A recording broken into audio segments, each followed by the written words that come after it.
Fala pessoal, tudo bem? Seja muito bem-vindo ao Capivara Tank, o seu podcast que a gente fala sobre investimento anjo, trazendo empreendedores e investidores para contar um pouco da sua jornada, e é um podcast promovido pela Associação SC Angels, a maior rede de associação de investidores de Santa Catarina e do sul do Brasil. Eu sou o Thiago, ao meu lado Ramada, bem-vindo Ramada. Salve, salve galera, sejam todos muito bem-vindos e eu começo sempre agradecendo o nosso querido apoiador Sebrae SC, né? Não tá aparecendo tá ali agora. Eu ia dizer, cadê o Sebrae? Tá o ali. Sebrae tá sempre presente com a gente, não só aqui no podcast, mas também em todo o ecossistema aqui de Blumenau e região.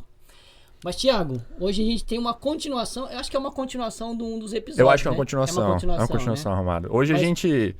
Mas vamos lá, então quem tá aí? O currículo também, eu vi aí, a gente vai falar desse currículo depois aí também. Esses últimos aí, brabo, tá? Brabo. Vamos lá, hoje a gente tá com o João Paulo Ross, ou JP para os íntimos. JP. Tá? Eu acho que eu posso chamar de JP, tá? Pode, com certeza. Eu só chamo de JP, eu então nunca chamei de João. É que eu conheci ele como JP, entendeu? Por isso.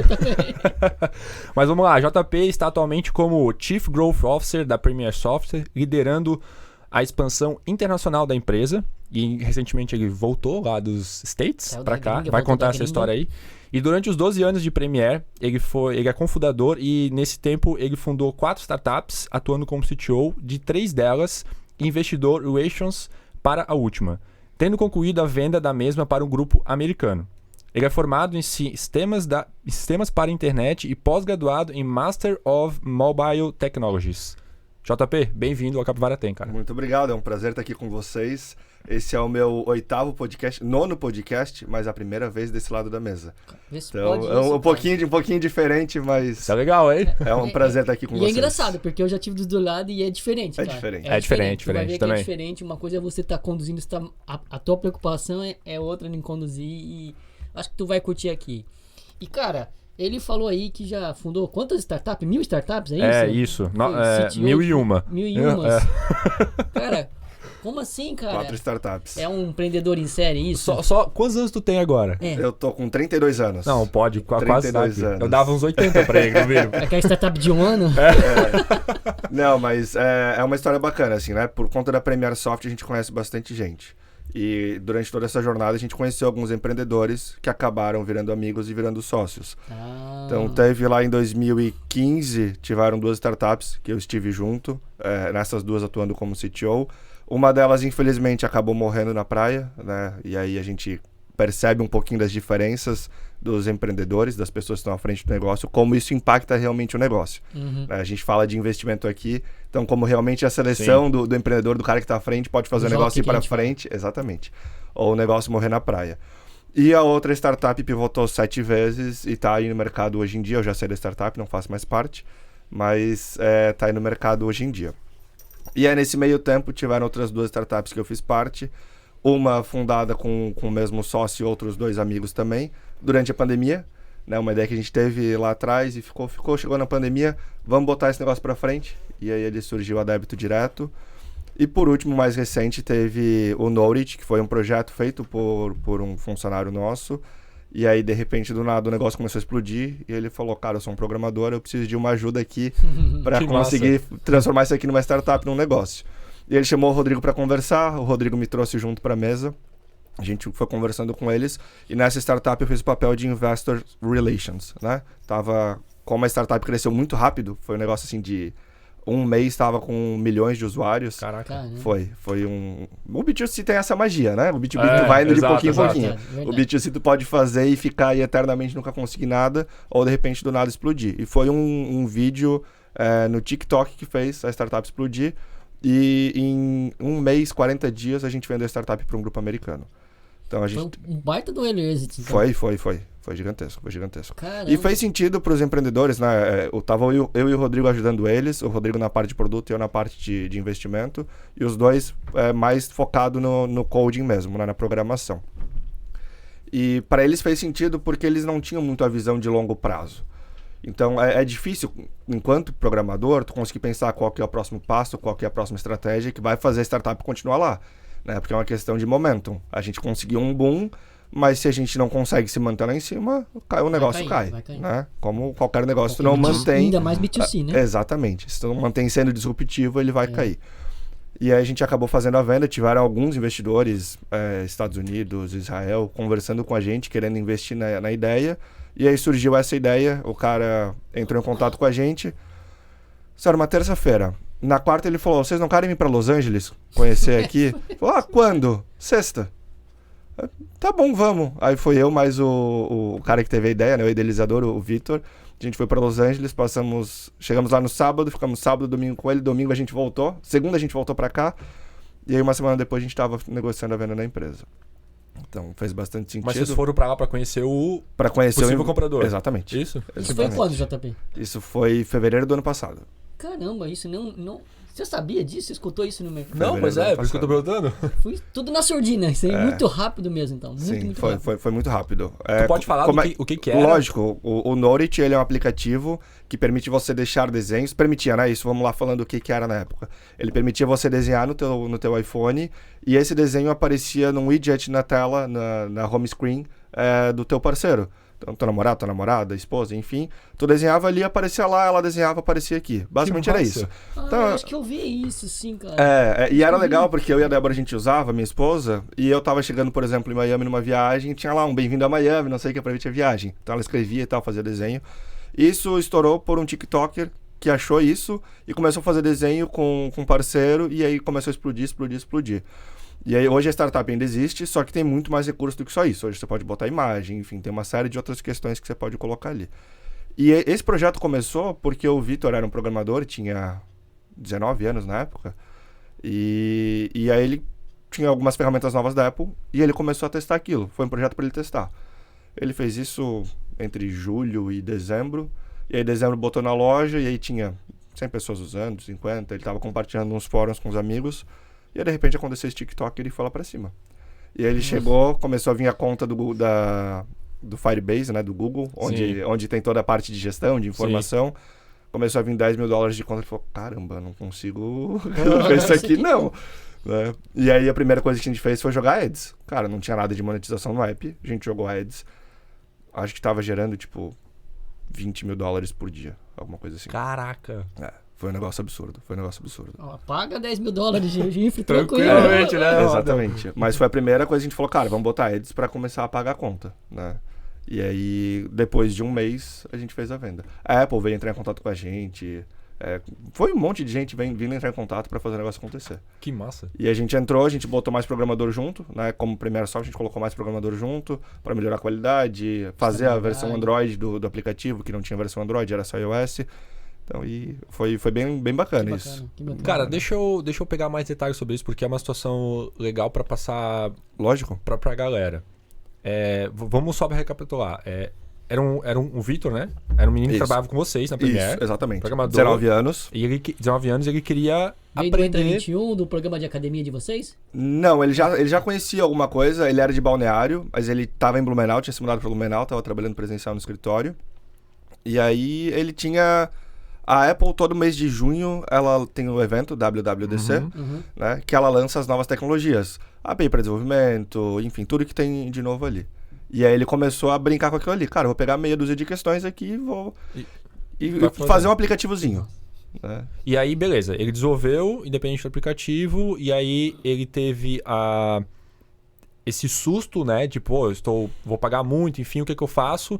E aí ele foi até o Rodrigo, e depois o Rodrigo chamou e fizeram. Exatamente. A minha questão aqui, cara, como é que o Vitor teve essa ideia, ou ao contrário, como é que vocês deixam a porta aberta para os colaboradores de vocês fazerem isso? Porque às vezes é meio difícil, porque assim, cara, eu tô fazendo um projeto, tô trabalhando numa empresa... será que o meu chefe vai... Soa que você não tá fazendo o teu trabalho, né? Exato, entende? Como é que foi isso, cara? Eu acho que o primeiro ponto que a gente tem que entender é que a gente não é dono das pessoas, né? As pessoas, elas são livres para fazer o que elas quiserem. Logicamente, tudo que é feito dentro da Premiere Soft, que é equipamento da Premiere Soft, legalmente, seria propriedade da Premiere Soft, né? Nesse caso, a gente nem levantou nada disso, porque ele veio conversar com a gente, enfim, né? Mas, em teoria, se ele usou o computador da Premiere Soft, o horário de trabalho, seria propriedade da empresa, né? Mas vamos falar de mundo atual. Cara, o mundo atual é um mundo que a gente sabe que boa parte dos nossos profissionais fazem freelancer por aí, né? Atuam como freelancers.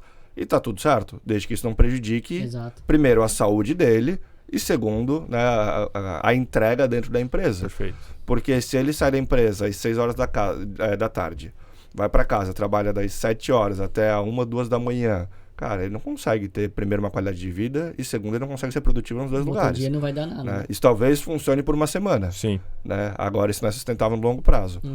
Então, mas a gente sabe, desde designer, programador, isso é comum no mercado. Né? E, mais uma vez, enquanto não estiver prejudicando e estiver claro para as partes, tá tudo certo. E aí ele fez, e ele não fez com a intenção de ganhar dinheiro com aquilo, de fazer um negócio daquilo. Faz tudo. Ele fez para estudar. Ele fez para estudar, ele queria ver como é que era. Ele mesmo fez integração no Google, que não era a área dele era programação iOS. Enfim, e aí aconteceu. Né? Aconteceu.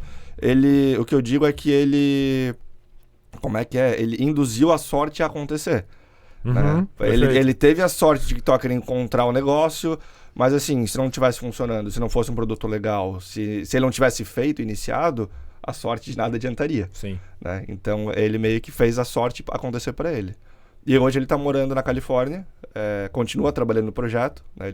A empresa foi comprada, mas eles continuam trabalhando no projeto. Os dois empreendedores começaram e estão lá na Califórnia morando lá. Que massa, cara. Então, com 19 anos, ele ganhou bastante dinheiro. E bora lá então falar. Só pra gente fazer um detalhe hoje, o JP tá aqui com a gente, mas o Rodrigo tá aqui Rodrigo comigo. veio junto aqui também. Pra quem não sabe, é uma piadinha, né? O Rodrigo gosta muito do Batman, muito, né? Muito. Até tem uma sala lá na sala dele Premiere tem.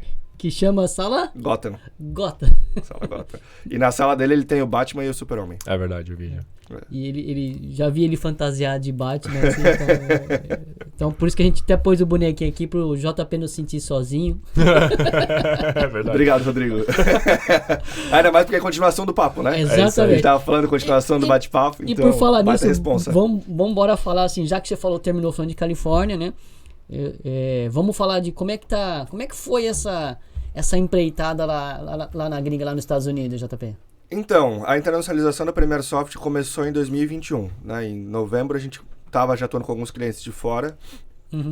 Nosso primeiro cliente internacional foi em 2017, onde a gente, por uma sorte que eu posso contar depois, a gente acabou entrando num cliente nos Estados Unidos e aí foi onde a gente criou a Premier Soft Inc., né? Que é a entidade lá nos Estados Unidos. E em 2021 a gente começou realmente a atuar mais forte com clientes americanos. E começamos a planejar, cara, a gente precisa estar lá, né? Pô, alta de dólar, um mercado gigantesco. Não que o Brasil não tenha mercado, o Brasil tem um mercado grande.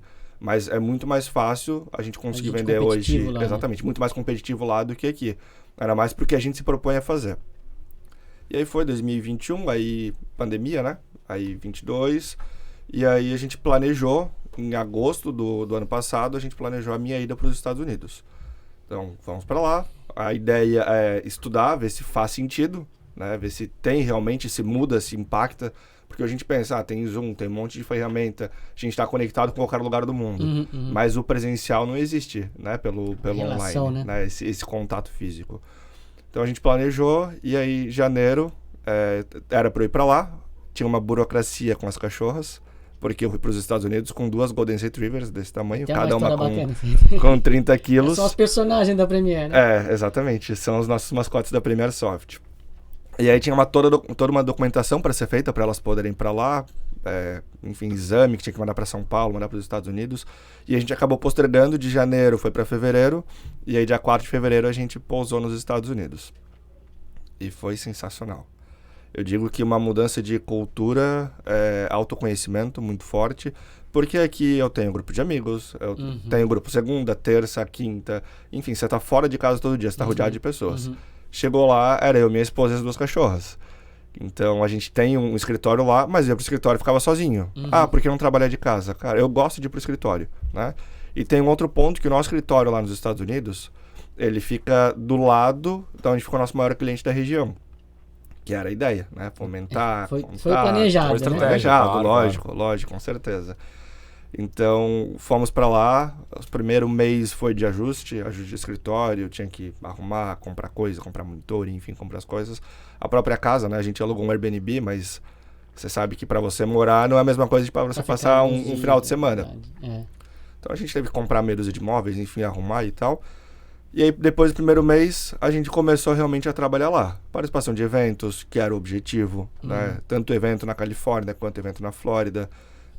tá mais perto do cliente. E aí, acho que o Rodrigo até comentou isso aqui. É muito legal porque o cliente... Teve um dia, ele foi lá, bateu no vidro. A nossa sala lá, ela tem uma porta de vidro que dá para um pátio, com um campinho de golfe e tal. De mini golfe, né? Para deixar claro. Porra, onde é que é esse escritório? Não. Mini golfe. A feira da startup lá, não deu certo. Porra, eu já fiquei com medo. Aí, do nada, alguém bate no meu vidro. João Paulo, tens um minuto? Eu falei, tenho. A gente sentou ali fora e tal, começamos a conversar. Falei, então, João Paulo, a gente tá precisando de mais gente e tal. Pô, os profissionais da Premier Soft são diferenciados. A gente entende que, logicamente, tem a questão de custo, que é mais barato, né? Logicamente, fazer o outsourcing com o Brasil. Mas ele falou, o principal não é dinheiro. O nosso negócio de fazer com a Premier Soft não é dinheiro, é a atitude das pessoas. Eu sei que se ele me falar que ele vai entregar isso na sexta-feira, vai estar entregue. E ele vai trabalhar talvez até mais tarde na quinta, na quarta, mas ele vai dar um jeito de me entregar. Então, tem essa questão da atitude, né, que é muito do nosso perfil do Brasil. O Brasil é reconhecido por isso, né? Verdade. E eu digo que ainda mais Blumenau, com toda a nossa cultura europeia, que a gente vem para cá, né, de prazo e data, enfim. Então, ele bateu lá na porta e ali a gente teve um upsell que foi espontâneo, né? Que partiu dele, exatamente, só por estar lá. Poderia ter acontecido tanto aqui? Poderia. A chance é menor. Porque ele tinha que pagar o call, tinha que esperar o fuso horário, exato. Você vai bater a agenda. Exatamente. E assim, a gente está trabalhando com esse cliente há 1 ano e 8 meses. Desde janeiro do ano passado. A gente teve uma pequena crescida no ano passado. Só que nesse ano, que eu estava lá nesses 6 meses, a gente triplicou. Caraca. Então, assim, eu acho que isso prova que fez sentido, né? Sim. Então, aí, estando perto de cliente, conectando com várias outras pessoas, a gente está fazendo parte de uma comunidade chamada Bay Brasil, que é uma comunidade de empreendedores brasileiros no Vale do Silício. É uma comunidade sensacional, tem muitas... Inclusive, vai ter um evento agora em outubro, que vai pessoal... Eu não me recordo agora, não vou falar para não falar errado, mas tem várias pessoas, empresas grandes do Brasil indo para lá para palestrar, para contar um pouquinho de como é que é esse processo para eles. Que legal. E aí, na finaleira, lá no último mêsinho, a gente fechou uma parceria com a Expert Dojo, que é um dos maiores VCs da região de Los Angeles. Só esse ano, se não me engano, foram quase 20 startups investidas. Então, eles são bem ativos. E a nossa ideia é conseguir ajudar essas startups a chegar na próxima rodada. Né? Porque, basicamente, startup early stage é isso. Né? Eles investem em early stage. Exato, eles investem em early stage. O cheque deles começa em $50 mil, quando eles não têm muita fé, para ver o que o investidor vai fazer. Tem fé, 50. E eles chegam até $1 milhão. Então, esse é o range deles, né? Eles falam que eles dão primeiro ali para ver, cara, o investidor, ele vai fazer um caminho certo ou ele vai para um lado errado? Não, ele tá indo pro lado certo, beleza. Então a gente pode chegar aqui no cheque de até $1 milhão. Isso é aquele grupo que acho que o Rodrigo falou. O Rodrigo comentou, exatamente. Mas é um grupo lá de VC, da Califórnia. Exatamente. E a ideia é a gente ajudar eles a chegar na próxima rodada, né? Ajudar com aconselhamento tecnológico, com mão de obra, com toda a parte de consultoria, fazendo discovery, entendendo realmente o que precisa ser entregue. E a ideia deles é fazer o dinheiro deles render mais. Né? Eles estão trazendo a gente junto para isso. Então a gente começou esse trabalho, fechei isso no último mês que estava lá, finalzinho de julho, e agosto, agora setembro, a gente já está fazendo webinar com eles. E a ideia é entregar valor e eventualmente fazer negócio.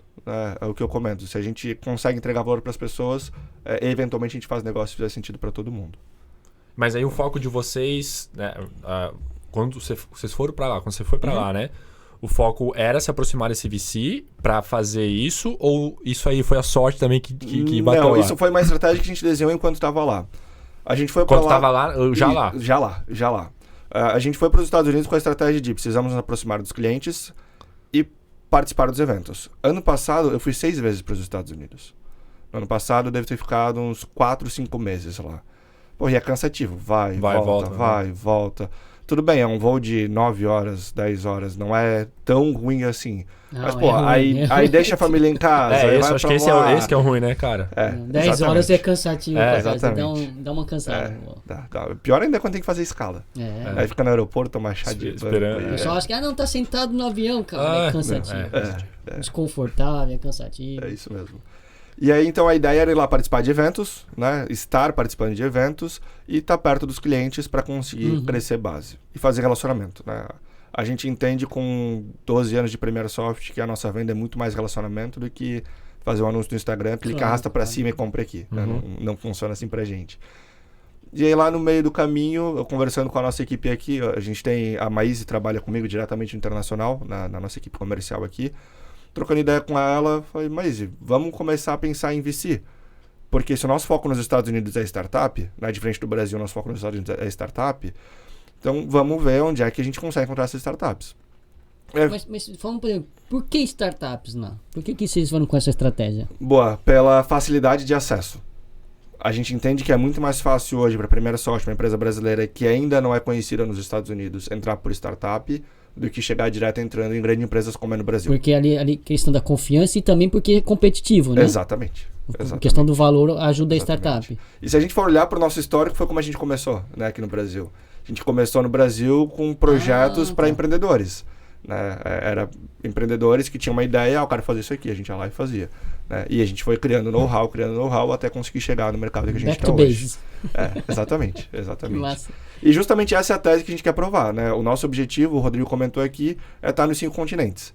Mas para isso a gente precisa conseguir fazer uma internacionalização bem feita. A hora que a gente conseguir fazer uma, entender o caminho das pedras, a gente já sabe como a gente acha que funciona. Agora vamos tentar num outro país, que tem uma outra cultura, que talvez não vai ser exatamente igual. Né? Mas a gente acredita que já vai ser uma boa base. E até mesmo porque indo para fora a gente tem que cuidar de dentro também.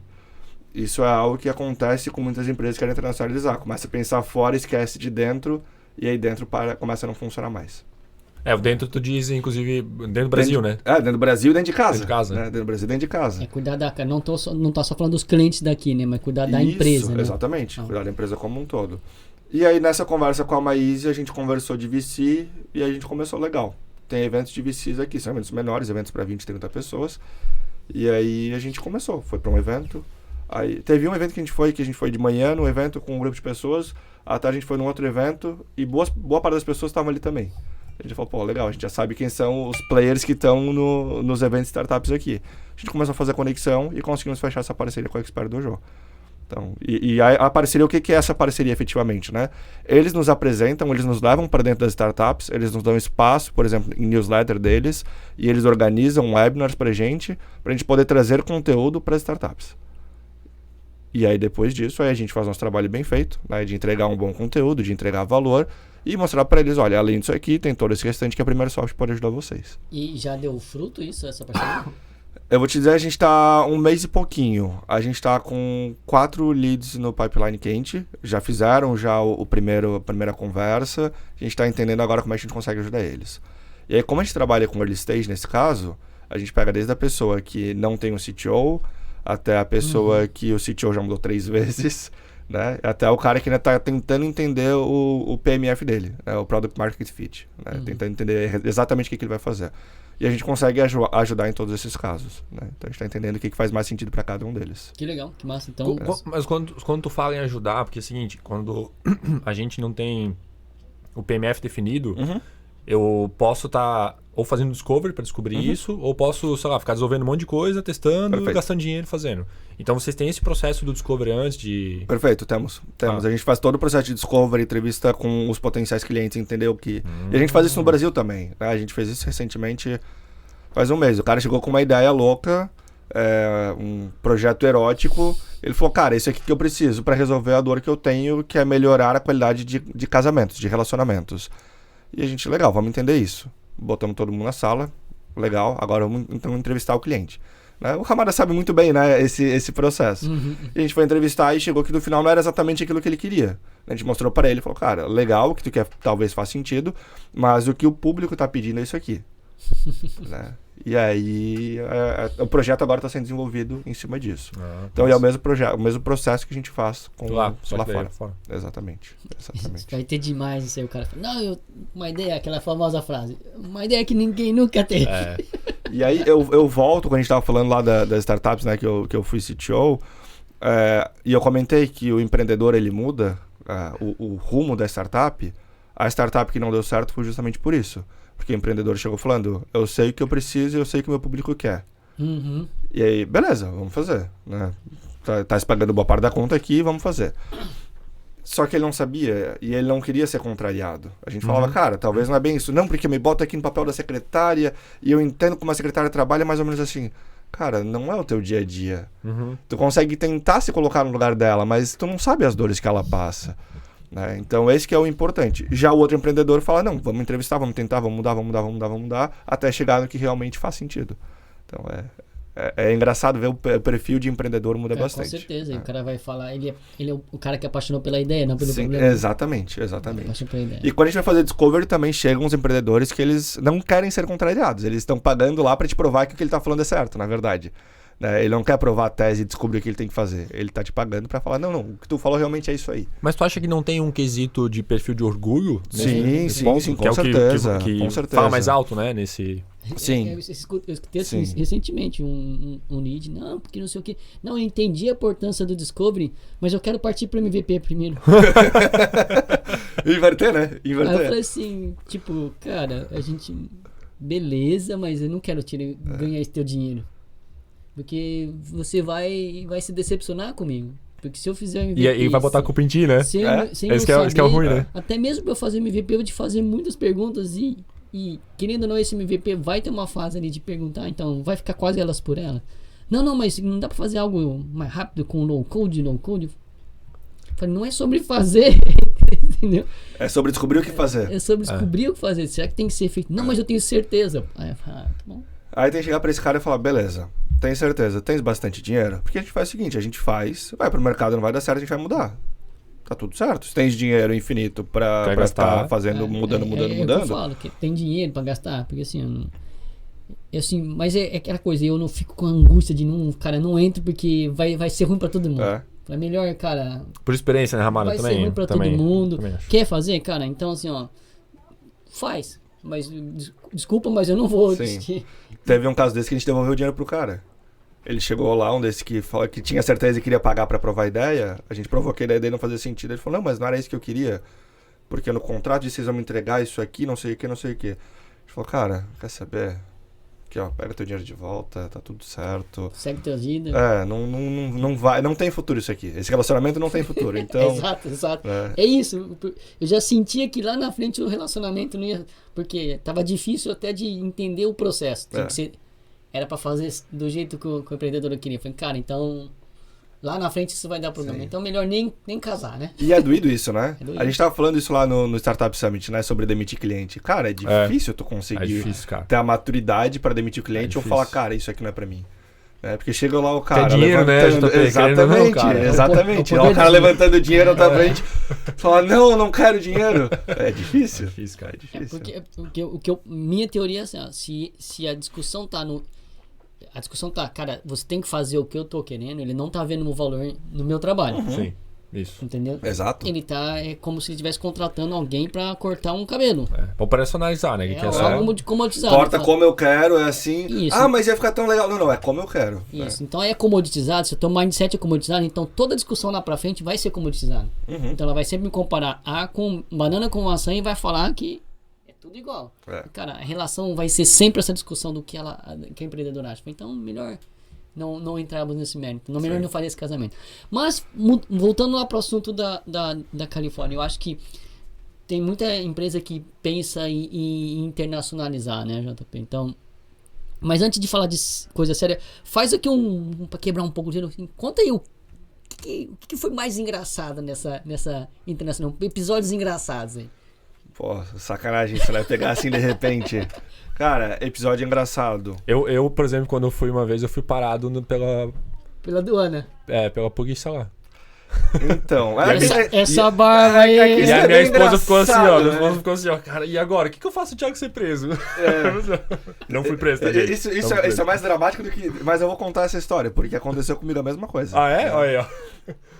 Estava eu chegando nos Estados Unidos com a Débora, com 2 cachorras, a Summer e a Kate. Ainda mais cachorro junto, né, cara? Pra passar 6 meses. Tu leva... Cabine? Foi na cabine? Foi na cabine. Mas aí quando sai do avião, tu leva na guia? Na guia normal. Sai da cabine? Não, elas vão em cima com a gente. Ah, no banco com você? No banco. Caraca, que massa. Ele filmou, não? Eu não cheguei. Eu te mostro depois. Elas vão no banco com a gente fez todo um processo para elas serem consideradas cães de serviço, né? Cães de suporte psiquiátrico. Sim, tem esse esquema. Eu já comentei isso em alguns stories, que de vez em quando eu tenho uma crise de ansiedade, né? Principalmente quando eu fazer algo diferente, ou algo que me tira da minha zona de conforto. E elas, querendo ou não, ajudam nisso, né? Sim. Então a gente conseguiu fazer um laudo e tal, e Que levar massa, elas cara. como cão de serviço. Legal. E para os Estados Unidos, cão de serviço é cão de lei, serviço, né? né? É quase lei, né? Exatamente. Não importa se é para cego, se é para quem tem diabetes, o cão avisa, ou se é para quem tem algum transtorno Respeitam psicológico, né? Eles respeitam aquilo ali da mesma forma, para eles é a mesma coisa. Que massa. E beleza. Chegamos lá nos Estados Unidos com elas, tudo certinho. Eu levei uma pasta. Eu nunca levo nada, tá? Nem dinheiro, nem nada. É só cartão, documento nenhum, só o passaporte para entrar. Mas dessa vez, como eu tava indo com a minha esposa, com 2 cachorras, para passar 6 meses, levei um monte de papel, né? Chegamos lá. Tô indo para onde? A nossa imigração foi em Nova York. Então, estamos indo para Los Angeles. Legal, quanto tempo? 6 meses. Não, eu não falei 6 meses. Eu falei, a gente vai ficar até dia 3 de agosto. Não, mas então vocês não estão vindo passear, vocês estão vindo morar aqui. Eu falei, não, tem empresa aqui, eu tenho negócio para fazer, ano passado eu vim muitas vezes, a gente decidiu ficar aqui e tal. Não, vocês estão se mudando para cá, vocês não vão voltar pro Brasil. Eu falei, não, a gente vai voltar pro Brasil. Explica. Aí pergunta pra Débora, tá, e você vai fazer o quê? Como é que tu vai sustentar? Eu falei, não, ele vai me sustentar, eu tô aqui por conta dele, né? E aí ficou. Aí beleza. Ela pegou todos os papeizinhos, botou numa pasta, me acompanha. Putz. Vamos pra salinha. A salinha. Cara, e aí assim, né? Um parênteses. As meninas, a Summer aqui, que já estavam 9h30 sem ir no banheiro, né? E graças a Deus deu tudo certo, tá? Não tem nada trágico nisso. Não tem nada trágico nisso. Pô, eu achei que a história engraçada ia ser isso, cara. Aí ia ser muito legal, cara. Mas aí, a hora que a mulher abre a portinha e ela olha as 2 cachorras, que ela não tinha visto ainda, ela fala, tá, vocês estão indo passear e estão trazendo essas 2 cachorras ainda? Ela só fez assim com a cabeça, fez sinal de não com a cabeça. Esses brasileiros de merda. Tipo, meio que comprovou que tu ia se mudar, realmente, né? Entendi, mas não era, porque a gente ia no Brasil, entendi. né? Mas enfim. Aí, porque a gente foi com visto de turismo e negócio, que a gente poderia ficar até 6 meses lá, então foi tudo planejado pra isso, né? Então a gente poderia ficar 6 meses. Sim. E aí, beleza, vai na celinha, um monte de gente, fica lá sentado, aí pega uma pastinha vermelha e fala, agora é a gente. Não foi. Agora é a gente, não foi. Exatamente assim. Chegou a nossa vez, a mulher repetiu as mesmas perguntas. E aí, eu fui falando tudo de novo e tal. No final foi aprovado, né? Logicamente a gente ficou lá, mas ela falou, olha, pra próxima vem com visto diferente, porque esse visto não é pra isso, né? E aí eu perguntei pra ela, falei, tá, agora que já tô aprovado, quanto tempo eu posso ficar? Ela falou, não existe um tempo. Pela regra é até 6 meses. Mas quando tu passa lá e tu fala o tempo, vai levantar talvez um red flag aqui e talvez eles vão te fazer mais perguntas, né? Porque é incoerente com o motivo da tua viagem ou com alguma circunstância. E aí, nesse momento que eu tava ali conversando com ela, antes ainda dela falar que tava aceito, tinha um outro brasileiro do lado, também numa situação semelhante, e estavam perguntando pra ele se ele já tinha sido preso. Só que ele não falava inglês. E aí ele não entendeu direito. Aí chamaram uma outra pessoa pra falar com ele em espanhol. Nossa. Já fosse preso? Ele falando, sim. Já fosse preso? Sim. Aí eu pensei, eu preciso ajudar esse cara. Aí eu perguntei pra moça da minha frente, eu posso ajudar ele com um pouco de tradução? Ele falou, não pode. Aí eu fui lá, já fosse preso? Não. Eu falei, não, ele não foi preso. Então tá, tudo certo, deu certo. Nossa, para ele entrar. Quase que o cara ia, velho. Cara, por uma questão de tradução, cara, Mesmo a história dos surfistas brasileiros que falou que tinha uma bomba de encher. Bomba. É a tradução, né? Tradução errada. A gente fala bomba é tudo bom. Cara, no meu caso, olha só que louco, eu estava no Canadá e eu fazia escala lá nos Estados Unidos. E aí eu tava voltando pro Brasil. Mas tem que ter visto também. Mas eu tenho que passar por ali. E aí quando eu tava voltando, aí o cara me colocou na salinha. Na volta, não na ida. Caramba. E eu estava com o meu voo, tipo assim... Curto, cara. Sabe? Aquele voo assim, aquela fila, daí...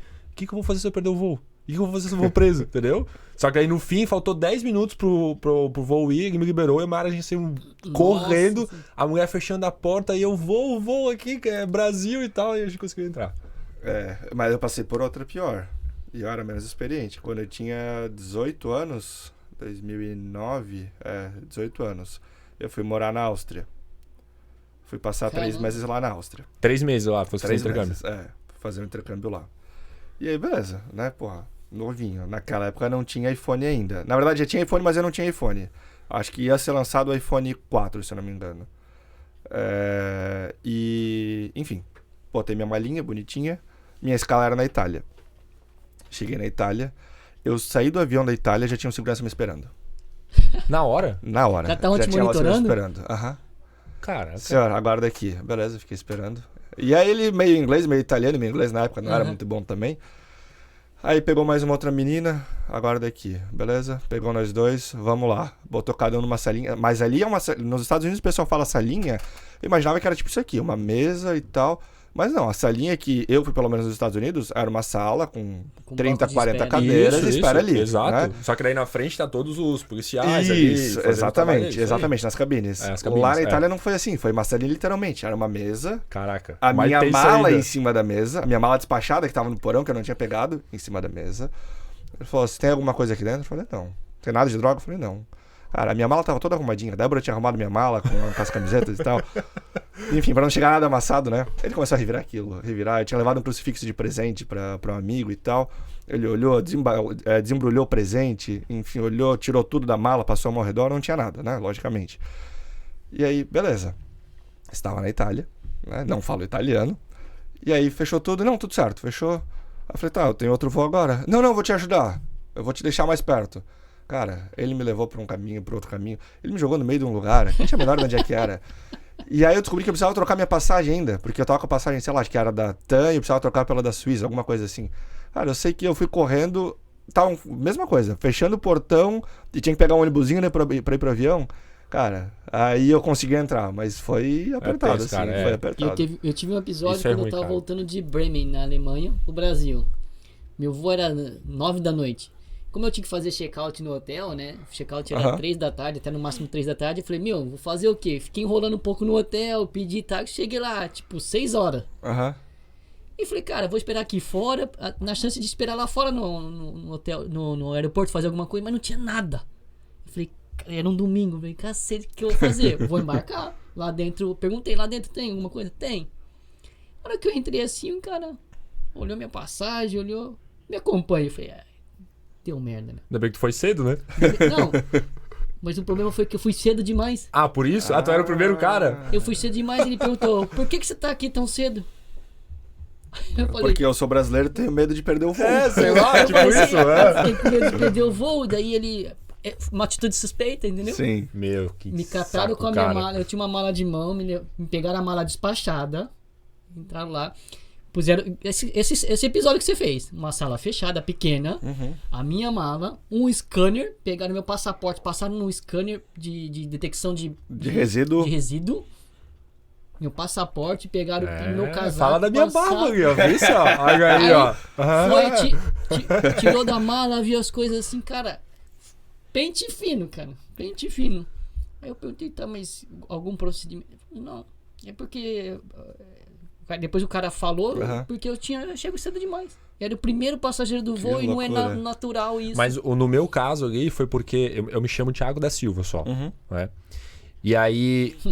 Bem homônimos aí, né? Exato. E quando eu fui falar com o cara da cabine lá, ele pediu assim: Thiago, quando você veio pra cá, você não passou pela gente? Eu falei, não. Era tudo no automático lá, né? Aqui, na ida. Falei, pois é, cara, porque acho que o Thiago Silva que a gente queria pegar não é você, ele falou. Juro pra ti, falou assim. Aí eu falei, tá, mas e aí, posso ir? Então eu falei, cara, tu tem certidão de nascimento aí? Eu falei, puta, velho, certidão de nascimento. Daí eu procurei nos papéis que a gente levou, não tinha. Sorte que eu bato foto todos os meus documentos e gravo no Drive. Aí eu peguei assim, ó, aqui, ó, daí veio o nome da minha mãe, o do meu pai e me liberou. Mas no teu passaporte não tem afiliação? Tem, não tem? Não tem afiliação no passaporte. Eu não lembro. Não sei, mas ele pediu a certidão de nascimento do Brasil, cara. E aí foi a sorte, mas era por causa que eles me confundiram com o outro Thiago, entendeu? Tu quase foi preso no lugar de outro. No lugar de outro cara, Mas exatamente. pelo menos era nos Estados Unidos, vai. Pô, muda de nome, Thiago. Não, mas eu vou mudar. Existe uma lei agora... Vai chamar de James agora. Agora uma curiosidade, pra quem não sabe, existe uma lei que entrou, acho que foi ano passado, não lembro, ano retrasado, que você pode mudar o seu nome direto no cartório que você foi registrado. Só comprovando a sua linha de... Você pode botar lá do seu tataravô, cara. É só você colocar lá e Mas você não pode qualquer nome, você pode mudar pra usar sobrenome da família, né? Pelo que ele Isso, sobrenome da família. Isso. Mas, por exemplo, eu posso botar um nome que a minha mãe não tem nem meu pai, porque meu tataravô tinha. Isso, posso usar. você pode comprovar a linhagem. Legal isso, né? Eu não sabia disso, sabia disso. Eu vi isso, foi acho que na época da pandemia mesmo. Foi na época da pandemia. Eu lembro sim. Legal. Mas aí voltando, né? Estados Unidos, passamos lá pela alfândega e tal, deu tudo certo. Aí a gente chegou, eu peguei uma escala grande lá, a gente acabou dormindo num hotelzinho lá em Nova York, do lado do aeroporto, dentro do aeroporto quase. E aí fomos depois para Los Angeles, tudo certo. Cara, viajar com a Summer e com a Kiki, que a gente achou que ia ser um problema, né? Por ser duas Goldens e tal. E o pessoal reclamar, alguma coisa. No final de todo o voo, o pessoal olhava, nem parecia que tinha cachorro no voo. Que massa. Porque elas vão dormindo o voo todo. Foi assim, se tivesse pensado que ia ser tão perfeito, não teria sido assim. Não teria sido assim, tão perfeito assim. Porque deu tudo certo. Que massa. Eles chegaram lá, se divertiram um monte. A gente foi para um motel, porque o Airbnb que a gente tinha alugado entrava só durante o dia. A gente foi dormir no motel, um quartinho pequeno, todo mundo junto, elas no chão ali. Mas foi legal. Foi Como é que... Peraí, mas motel nos Estados Unidos não tem nada a ver com é verdade. ponto, deixa claro aqui. Bom ponto. O motel nos Estados Unidos, ele é um hotel de beira de estrada, né? Um hotel que tu vai pra dormir uma noite, alguma coisa assim, quando você tá... A história de motor hotel, né? Exatamente. Pra quem tá de carro, de passagem, dormir na beira da estrada. É isso aí. Mas, cara, como é que você... Né, beleza, vocês planejaram antes pra ir pra lá e ficar 6 meses com sua esposa e todo mundo... Mas como é que você planejou o seu dia a dia lá? Porque assim, beleza, vou fazer uma internacionalização, vou participar de eventos e tudo mais. Mas e aí? E quando não tinha? E quando, sei lá, como é que era mais ou menos o seu dia a dia, assim, lá? Vamos lá. Nos nossos primeiros 4 meses, eu estava bastante vinculado com o Brasil ainda, né? Embaixo de mim, eu tinha toda a parte comercial e eu tinha a parte de delivery que ficava embaixo de mim, na estrutura organizacional da empresa. E o Rodrigo ficava com a parte de marketing, de people e controladoria. Então eu estava abaixo dele, logicamente com as suas lideranças, né? Então meu dia a dia, basicamente, eu chegava no escritório antes das 7 horas da manhã, para aproveitar o fuso horário do Brasil, porque lá estávamos 4 horas antes. Uhum. Então 7 horas da manhã eram 11 horas da manhã aqui pro Brasil. Para fazer reunião com o pessoal, eu fazia reunião e depois disso começava a entender como... começava a pesquisar evento, começava a fazer relacionamento com a região. Basicamente, o meu dia a dia era isso. Era pesquisa no escritório e visitar alguma coisa fora do escritório. Mas vocês não tinham, tipo, nessa ideia de growth lá, no sentido assim, vamos pegar uma lista aqui de possíveis clientes ou possíveis startups e a gente dispara algum contato de alguma forma com eles e fazia... Foi feito principalmente pelos eventos que a gente participou. Nos eventos que a gente participava, a gente captava e aí trazia para dentro. Exatamente. Captava os contatos e trabalhava em cima disso. Então era reunião com lead, mas era bastante pesquisa, tá? Era bastante pesquisa o dia a dia lá. E aí por que eu digo durante os 4 primeiros meses? Porque chegou ali em junho, o Rodrigo falou, cara, não faz sentido estar perdendo teu tempo e a tua cabeça pensando no Brasil, você está nos Estados Unidos. Né? O que ele falou, não faz sentido tu estar pensando em real, gastando em dólar. Uhum. Então, eu vou assumir tudo aqui, eu me viro, vou dar um jeito, vou assumir tudo aqui e se foca só nos Estados Unidos. E ali foi da onde veio a questão do VC, da onde veio a questão de mais presencial. Né? Realmente mudou bastante. E eu olhava às vezes e falava, cara, não tem nada pra fazer. Eu tô ocioso. Né? E porque acontece, né? Se tu não tem muita coisa embaixo de ti, tá ocioso. Né? Agenda, né? E aí tu vai fazer o quê? Vai pesquisar. Cara... Aí eu me cadastrei no Crunchbase, eu olhava as notícias do Crunchbase e comecei a aprender como fazer pesquisa no Crunchbase. Crunchbase, para quem não conhece, é um portal que, em teoria, todas as startups deveriam estar lá. Então, startups, investidor, e lá tem o nome dos founders, quantas rodadas a startup já fez. Quem investiu. Isso tá bem detalhado lá. Isso tá bem, exatamente, isso tá bem detalhado lá. Tem uma área paga e uma área gratuita. Exatamente. Aí eu assinei o pago, né? Só que ao invés de estar procurando startups, eu estava procurando VCs. Porque eu procurar startup é legal. Eu converso com 10 startups para talvez converter uma. Se eu converso com o VC, eu converto ele, eu consigo entrar em 100 startups. Ele próprio faz isso. Exatamente. Então essa foi a estratégia. A gente estava inicialmente focando em startup e depois a gente foi para VC para ter essa penetração maior. Eu fico curioso no seguinte, porque falando de Brasil, a gente vai, sei lá, almoçar, tomar um café, a gente vai num evento, cara, a gente troca uma ideia porque é Brasil, né? É brasileiro. E como é que é isso lá nos eventos que tu participava? Possivelmente diferente da cultura daqui, mas o que tinha que fazer? Tinha que chegar mais Eu comentei... easy, sei lá, sabe? No começo eu falei que foi um pouco de evolução pessoal também, né? Evento no Brasil, normalmente já conhece boa parte das pessoas que estão lá, ou já tem já um grupo. E aí brasileiro anda em bando, né? A gente tava lá no Startup Summit, já tá com um grupo aqui, aí sai desse grupo, vai pra aquele outro grupo, né? Nos Estados Unidos eu não conhecia ninguém. E aí eu tive que aprender a fazer um negócio diferente que eu percebi que é comum para eles. Inclusive, durante os meus estudos, eu vi que é normal fazer isso. Tinha um grupinho lá de 4 pessoas fechado, tu chega do lado, oi, bom dia, posso participar? Posso entrar na conversa? Cara, o pessoal é super aberto, tu se apresenta. Sério? Tu se apresenta, o pessoal já começa a conversar contigo, já te inclui ali. E foi assim que a gente fechou com o VC. Eu tava no evento, que eu não conhecia ninguém, e eles estavam lá perguntando. Era um evento que era um pitch day, dentro da Expert Dojo. E aí, logicamente, as startups queriam conversar com os VCs para conseguir investimento. E eu não tava lá por isso. Então, teve ali um momento de intervalo, tinha o cara lá do VC que tava fazendo as perguntas, conversando com 3 startups. Cara, eu cheguei do lado, fiquei ali de braço cruzado, só ouvindo, né? Só ouvindo. Aí conversou uma, conversou outra, e eu fiquei lá ouvindo, e aí, de repente, veio uma outra startup. O cara do VC olhou para mim e falou, tá na vez, né? Qual que é a tua pergunta? Eu falei, não. Tô só aqui acompanhando, fica à vontade. E beleza, ele conversou com as startups. A hora que eu vi que ele tava mais sem startup para conversar, que ele já tava mais tranquilo, falei, então, cara, me conta um pouquinho como é que vocês avaliam tecnicamente as startups. Vocês têm algum parceiro tecnológico? E aí que eu comecei a conversar com ele, ele falou, pô, a minha chefe, ela é brasileira, a Thaís, deixa eu ver se ela tá por aí. E aí ela não tava no dia, mas ele me apresentou para outra pessoa, que era o cara de parcerias, e aí foi o negócio que aconteceu. Mas foi assim, foi estar numa rodinha ali conversando, Que louco. ou ouvindo, né, o pessoal, e tentando encontrar o momento certo. Porque se eu pergunto para ele na hora que ele fala que era a minha vez, cara, ele queria me responder o mais rápido possível para poder conversar com o próximo, né? Então, isso foi um negócio que eu tive que aprender a fazer, né? Em evento, é muito comum ter rodinha, cara, chega, olha, licença, posso entrar? E aí as pessoas abrem ali e tu se apresenta e começa a conversar, e aí tu já começa a trocar ideias sobre coisas aleatórias. E a ideia justamente eu não tô lá para vender, eu tô lá para fazer relacionamento, né? E na minha visão é isso que vende, é o relacionamento. Sim. E pode não ser naquele modelo, dia, né? E pode não ser para aquela pessoa.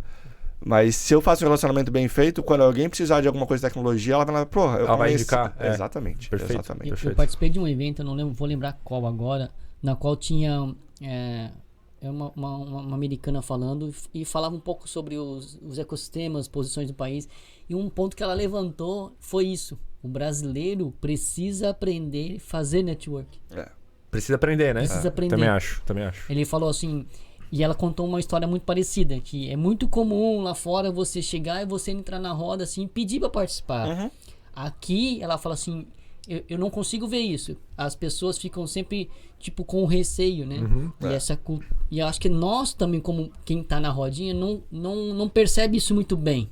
Não recebe muito bem se alguém pedir para participar. Né? Aí ela falou que a gente precisa aprender a fazer network. A network não é para amigos. É, isso mesmo. Aí eu falei, cara, isso pra mim na época foi um puta do... E hoje eu tento, sempre que tem alguém que fala, cara, alguém tá olhando assim demais, né? Que eu vejo que... Sabe, você tem que ter a percepção, né? Eu vejo que alguém tá olhando assim... Que... Chega aí, meu querido, me conta um pouquinho quem você é. Vem cá, participa. Porque a gente tem essa... De um lado que quem tá participando da conversa se fechar, né? De não receber, não ser receptivo.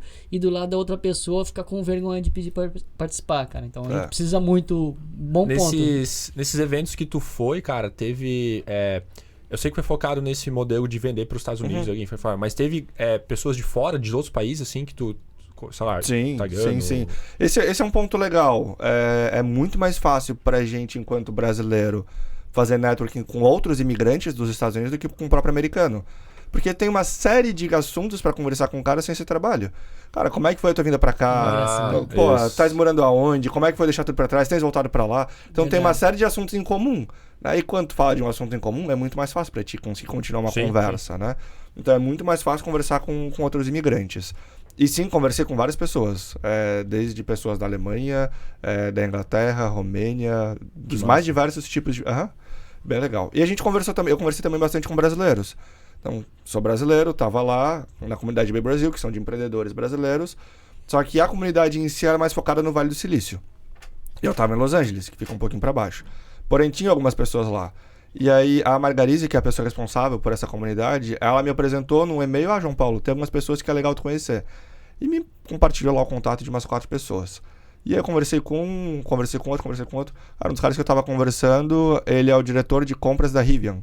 A Rivian, ela é concorrente da Tesla nos Estados Unidos. Porra, um papo super massa. E, mais uma vez, não era pra vender, era pra conhecer a pessoa. Sim. E aumentar, expandir networking. Basicamente é isso, expandir networking. E a gente saiu, a gente foi jantar nós dois. Aí, pô, o papo foi super fluido, foi super legal. A gente marcou uma outra vez, a gente saiu com as esposas, a gente foi no restaurante. Então, cara, virou um amigo, sabe? Virou um amigo. Então é legal isso, porque tem essas comunidades. Quando a gente fala de qualquer lugar, e Estados Unidos a gente ouve bastante isso, que brasileiro normalmente dá golpe em brasileiro. Né? É uma triste realidade em alguns cenários. Mas a gente não pode ouvir isso e levar isso como absoluto. Né? Cara, brasileiro dá golpe do brasileiro no Brasil também. Né? O que mais tem é brasileiro dando golpe em brasileiro no Brasil. Então não ia ser diferente fora. Mas a gente tem que procurar as comunidades que têm um propósito bem claro. Né? Que não é só um grupo ali aleatório de pessoas que talvez estão querendo vender pro outro sem propósito nenhum. Então encontrar as comunidades certas para fazer parte. Que massa. Legal. E aí, falando da comunidade, seguindo esse assunto, o que foi mais difícil ali de viver na Califórnia esses 6 meses para você? Essa talvez é a pergunta mais difícil que tem, cara. Porque eu acho que não teve... De viver na Califórnia não teve nada difícil, sendo bem sincero. O difícil foi ficar longe dos amigos, longe da empresa aqui, da sede física, porque eu sou um cara que gosta de pessoas. Então esse pra mim foi mais difícil. Pra Débora também acho que foi mais difícil estar longe de amigos e família. Apesar que ela fala que ela tava conversando muito mais com os amigos morando lá do que quando tava morando aqui.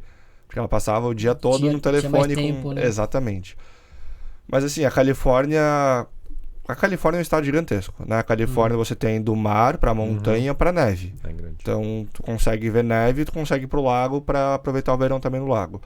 E aí você tem a situação de São Francisco, que é bem conhecida atualmente, né? Que tá triste. Você teve lá? Tive lá e tive medo de ter meu carro quebrado. Mas botei no estacionamento e não tive. Porque lá eles quebram o carro pra pegar qualquer coisa que esteja em cima do banco, né? Acontece com 100% das pessoas? Não. Mas é bem comum isso acontecer lá nos Estados Unidos, em São Francisco. Mas Los Angeles e Santa Mônica, mais específico, cara, tá sensacional. A gente teve uma questão dos mendigos, quando a gente chegou lá, que tinha bastante mendigo, mas eles não incomodam, tá? Eles estão no canto deles lá, eles não te incomodam, não ficam lá te pedindo dinheiro, não é o cara que vai te assaltar. E eles fizeram um trabalho lá para tirar esses mendigos da rua, e quando a gente saiu, a gente já percebeu um número muito menor. Inclusive tinha um que morava, né?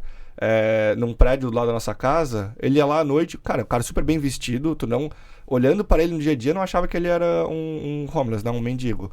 Mas ele ia lá, abria o colchonetezinho dele à noite, dormia na entrada do prédio.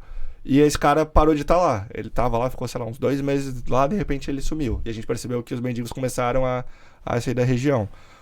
Então, é sensacional Santa Mônica. E o filme do Will Smith. Will Smith. Como é que chama aquele filme que ele era vendedor? Sim, ele, o filho dele, né? Esqueci o nome. Ninguém dava que ele era um homeless, né? É esse mesmo. Cara, eu tenho... Tens mais um? Não, pode. Eu queria um pouquinho mais pós isso. Tua volta pra cá, beleza? Volta quando falando isso? Foi... Eu cheguei dia 4 de agosto. 4 de agosto, tá. Faz 1 mês e pouquinho. Beleza. Então tu voltou pra cá. Essa tua passagem lá de 6 meses, além de tu fazer esse relacionamento, vocês montaram uma sede lá. Agora vocês estão com pessoas lá, vocês contrataram, como é que é isso? Vamos lá, próximos passos, né? Acho que esse é o core da pergunta.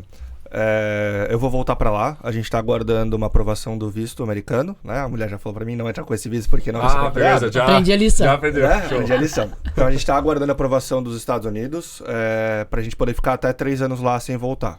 Não que a gente vai ficar 3 anos e não volta, mas é o visto pra não inicial. ficar nesse aprovação. Exatamente. Okay. Então, e o que acontece? Pra gente conseguir esse visto, a gente precisa fazer um plano de negócios e estruturar toda uma cadência de contratações e mostrar para o governo americano, olha, o João Paulo, ele está sendo a Premier Soft no Brasil, vindo para a Premier Soft nos Estados Unidos. Para investir aqui, para gerar emprego aqui, para contratar gente. Então, no nosso plano, depois de 5 anos, a gente está com pelo menos 20 pessoas lá nos Estados Unidos. Nossa. Isso está no plano de negócio dos Estados Unidos. E para o primeiro ano, a gente precisa dizer mês a mês o que a gente vai fazer. Vou participar do evento XYZ, beleza.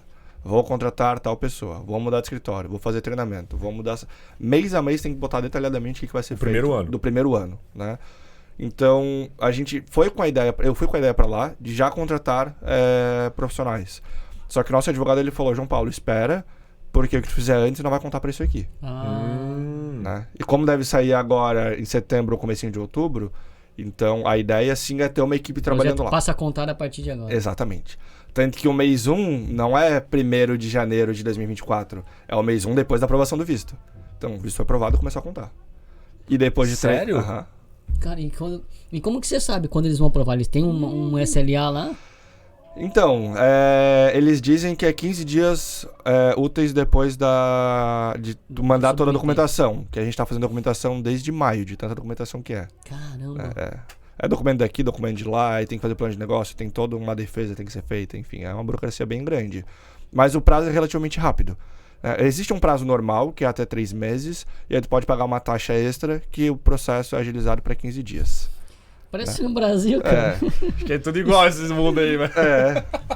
Não, mas o Brasil é muito mais digitalizado que os Estados Unidos, tá? Sério? Várias coisas. Cara, é muito mais verdade. digitalizado. Sabe por quê? Contabilidade Eu tenho um e amigo que finanças. mora lá, tu falou, perto de Califórnia tem as outras cidades, eu não lembro, tu falou uma aí que ele mora lá. Santa Mônica. Santa Mônica. Santa Mônica? Ele trabalha no Facebook, Legal. ele mora lá. Aí ele disse que quando ele foi a primeira vez pra lá, ele recebeu o dinheiro dele no cheque Aham. e veio pelo correio. Eu falei, como assim, gente? Sim, é isso aí. E inacreditável isso, cara. É isso mesmo, é isso Mas mesmo. você não viu na pandemia, o negócio da pandemia, os cheques chegando nos correios? Não, beleza, mas tipo, cara, Estados Unidos, a gente daqui pensa isso, sabe? Então, tipo... Fax, tu já usou isso? Sabe o que é um fax? Eu sei. Lá ainda se usa. Tu já usou fax? Já. Pra conseguir o CNPJ lá, tem que mandar um fax pra eles te retornam um Ele fax. falou isso aí. Ele falou. Cara, É ridículo, né? da onde? Da onde? Né?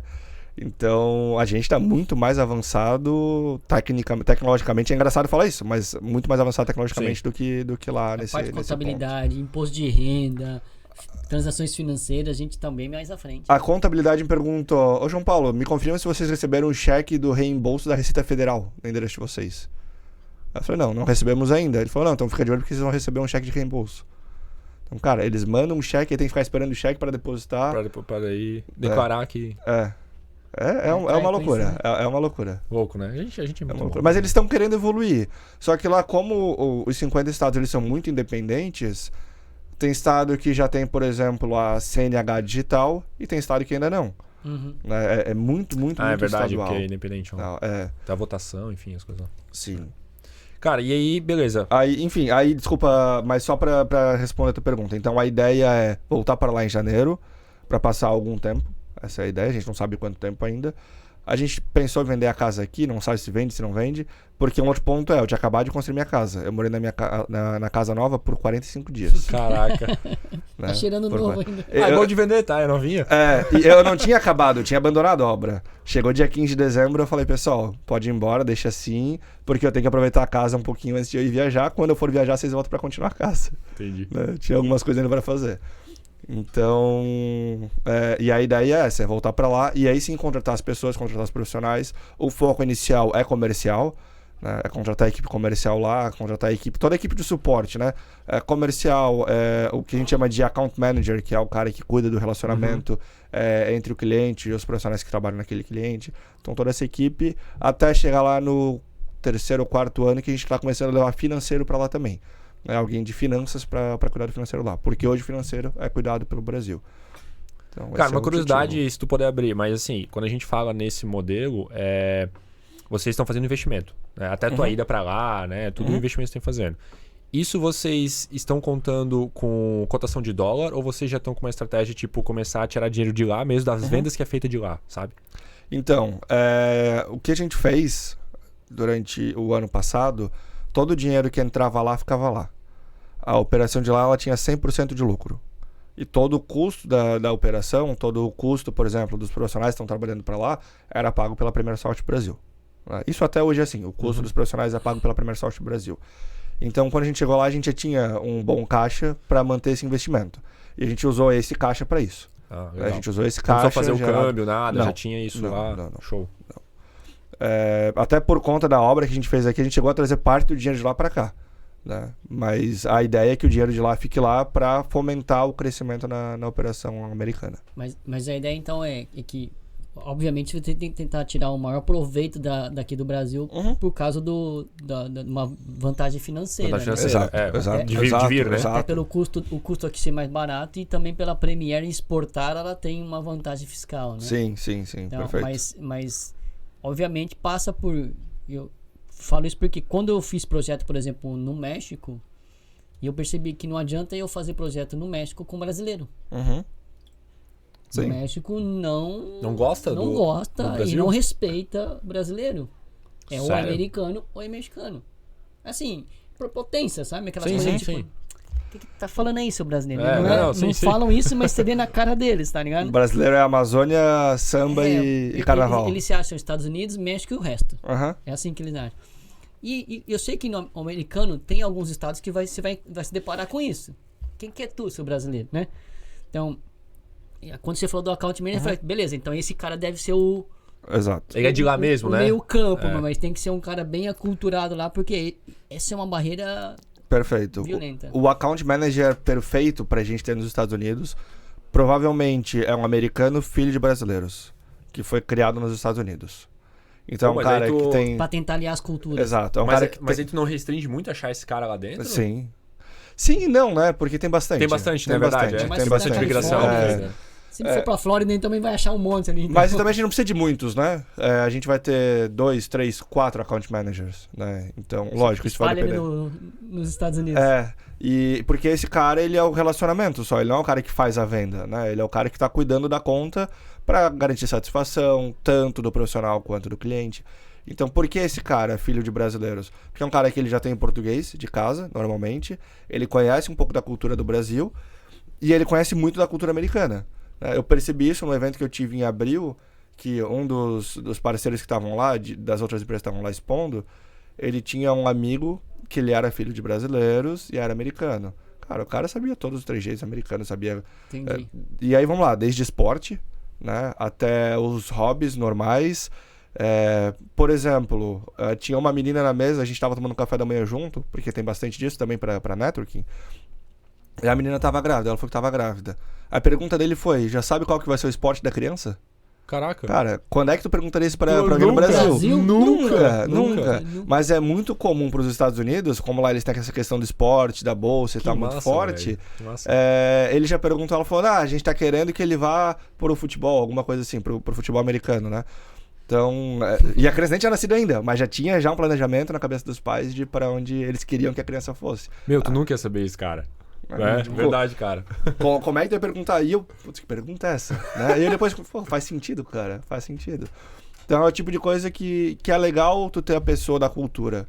Né? Igual você pega alguém aqui que você conhece, o cara fala, porque eu sou mergulhador. Então tu mergulhou, sei lá, em Abrolhos, em Bombinhas, porque tu conhece a região, tu sabe um pouco do negócio. Né? E aí já começa a conversar, já fui pra Bombinhas, mas não é assim, não é assado. Então tu estar imerso na cultura faz isso, né? É por isso que é a pessoa perfeita. E o comercial aí não precisaria ser filho de brasileiros. O comercial sendo americano tá tudo certo. Olha só, estratégia boa. Porque justamente tem essa comunicação, vai ter aquela coisa do xenofobia, vai sempre ter alguém com algum tipo de restrição, né, cara? Por mais que brasileiro é muito bem visto em tecnologia mundo afora, mas às vezes você vai bater em empresas mais tradicionais lá que vai... Sim.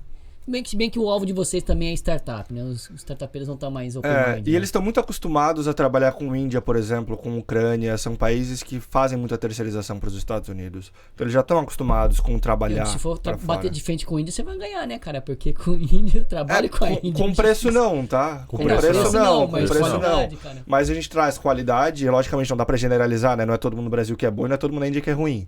Né? Mas qualidade é um ponto. A questão do time zone, né? Do fuso horário, cara, isso para eles é um dos principais pontos, tá? Porque a gente tá a 1 hora da costa leste e a 4 horas da costa oeste. Então a gente tá aqui 8 da manhã, ou melhor, eles estão lá 8 da manhã, a gente tá meio-dia aqui. Então é muito confortável trabalhar nesse fuso horário, tanto pra gente quanto pra eles.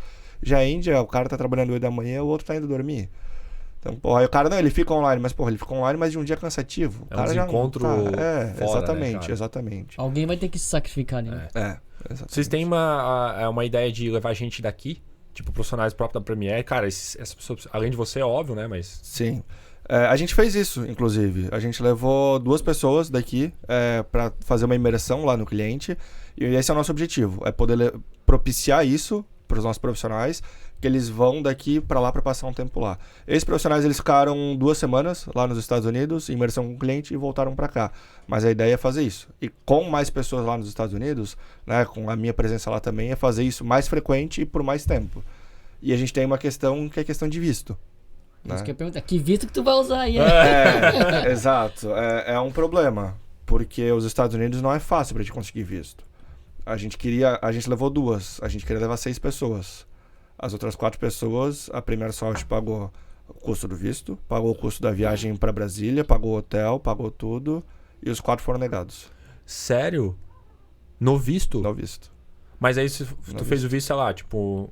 Era o visto B1, B2, que é o visto de negócio e turismo. Mas não, é que não tem a relação com a empresa, né? Eles foram... Não, mas a gente leva, tá? A gente levou, tinha a carta tanto do cliente dizendo, não, eles estão vindo para uma imersão aqui, carta da Premier Soft dizendo que a Premier Soft ia pagar todo o custo. Cara, a gente levou um monte de documentação. Fala que vai pra Disney, cara. Cara, eu acho que se falasse que ia pra Disney ia ser mais fácil. E a gente ainda tentou fazer um negócio em conjunto, os 4 foram juntos. Não foi 4 individual. A gente contratou uma empresa para fazer como se fosse uma coisa empresarial. Uma coisa empresarial. E os 4 negados. Então é uma dor que a gente vai ter que descobrir como passar. Mas aí quando vocês, como Premier, tiver instalados lá, não, talvez isso melhore. Ou também não. Vamos descobrir. Vamos descobrir. Em teoria não, tá? Em teoria ainda mais não. se a empresa tiver pouco tempo. Porque é empresa, né? Então pra eles... É isso mesmo. E cara, o que eles olham é um programador. Ou seja, tem muita vaga nos Estados Unidos. Tá com 20 e poucos anos. Não tem vínculo nenhum com o Brasil. Não tem vínculo nenhum com o Brasil. Pô, o cara mora com os pais. E aí, né? Ou o cara mora de aluguel, ou o cara mora com os pais. Cara, esse cara vai pra lá e não volta mais. Essa empresa aqui é fachada, enfim, por mais que tenha carta, tenha tudo.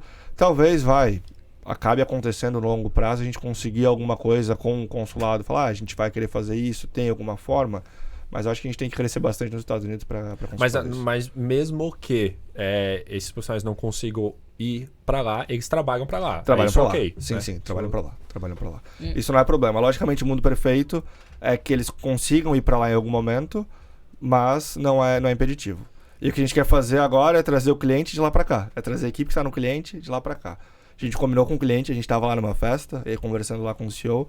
Pô, a gente tem que fazer uma imersão no Brasil agora. A gente trouxe as 2 pessoas pra cá, vamos pro Brasil. Ah, legal. Levar as 20 pessoas que tem lá pro Brasil. Nossa, não precisa de visto pra cá, gente. Pode vir. Né? E aí ele falou, beleza, João Paulo, se a gente fechar então essa meta até dezembro, a gente faz essa imersão no começo do ano.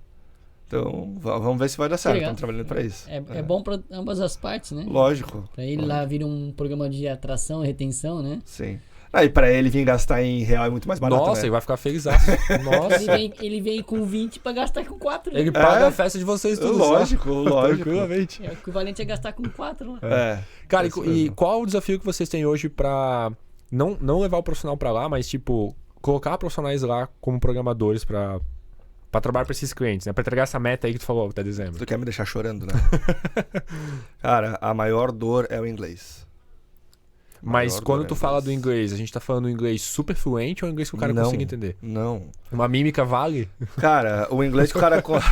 Desculpa, mas tá tomando água. Eu não preciso de inglês, pô. Mas é verdade. Bom ponto, entendeu? Cara, o nível de inglês que tu consiga entender o que o cara tá falando e consiga se expressar, tá tudo certo. Mas eu tô falando do passado no presente. Não tem problema.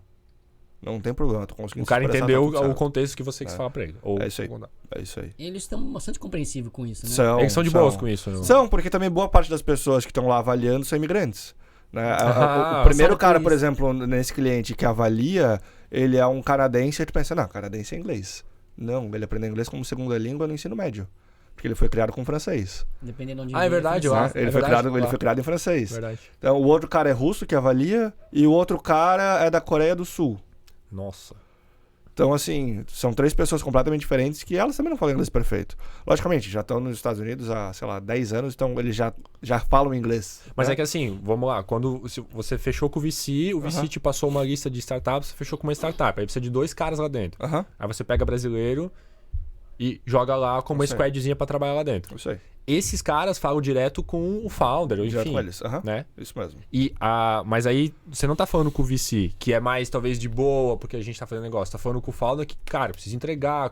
Entende? Então, mas é que o founder que tá pagando a conta, né? O founder que tá pagando a conta. O VC, ele botou ali dentro. O VC só botou ali dentro, mas quem tá pagando a conta efetivamente é o founder, né? Tá. Então, a maior dor... Tudo bem que o dinheiro é do VC que ele deu 50k, mas ele que tá gastando dinheiro. Entendi. Porra, há 2 semanas a gente tava analisando um currículo de um cara back-end sênior com 10 anos. O cara tinha 15 anos de experiência. Porra, sensacional. Olhava o currículo e chorava, assim, de tão lindo que era. Beleza, vamos falar inglês? Não falo. Porra, cara, mas para a vaga precisa... Pois é, não consigo. A minha vontade era de... Acho que o Rodrigo até comentou isso. A minha vontade era de contratar um tradutor para trabalhar junto com ele. Ele falou, a verdade. De tão perfeito que era o currículo do cara, sabe? Mas infelizmente não tem como. Então a gente tem dentro da Premier Soft 3 vezes na semana aula de inglês, enfim. Uma série de coisas para fazer o pessoal se preparar para isso. E tem aquela coisa, o cara tem que querer também, né? Tem que querer, né? Porque Lógico. você fala, não, cara, eu dou um jeito, eu quero essa vaga, eu dou um jeito, eu vou atrás, tu me ajuda a fazer... Porque, cara, se o cara quer, vai. Tu falou quando foi pra Austrália, tu não sabia... Pra Áustria. Desculpa. Isso. Um pouco de inglês. Cara, eu também, quando eu fui trabalhar pra fora, eu falei, não sei nada, velho, mas eu vou dar um jeito. É isso aí. Entendeu? E é isso aí. Daí tu pega o gosto pra aquilo e daí tu vai fazer, entendeu? Mas tem que fazer, cara. É isso mesmo. E aí, falando essa questão, né, de dificuldade de brasileiro, eu vou pegar um outro assunto rapidinho, só porque eu lembrei e faz sentido de investimento.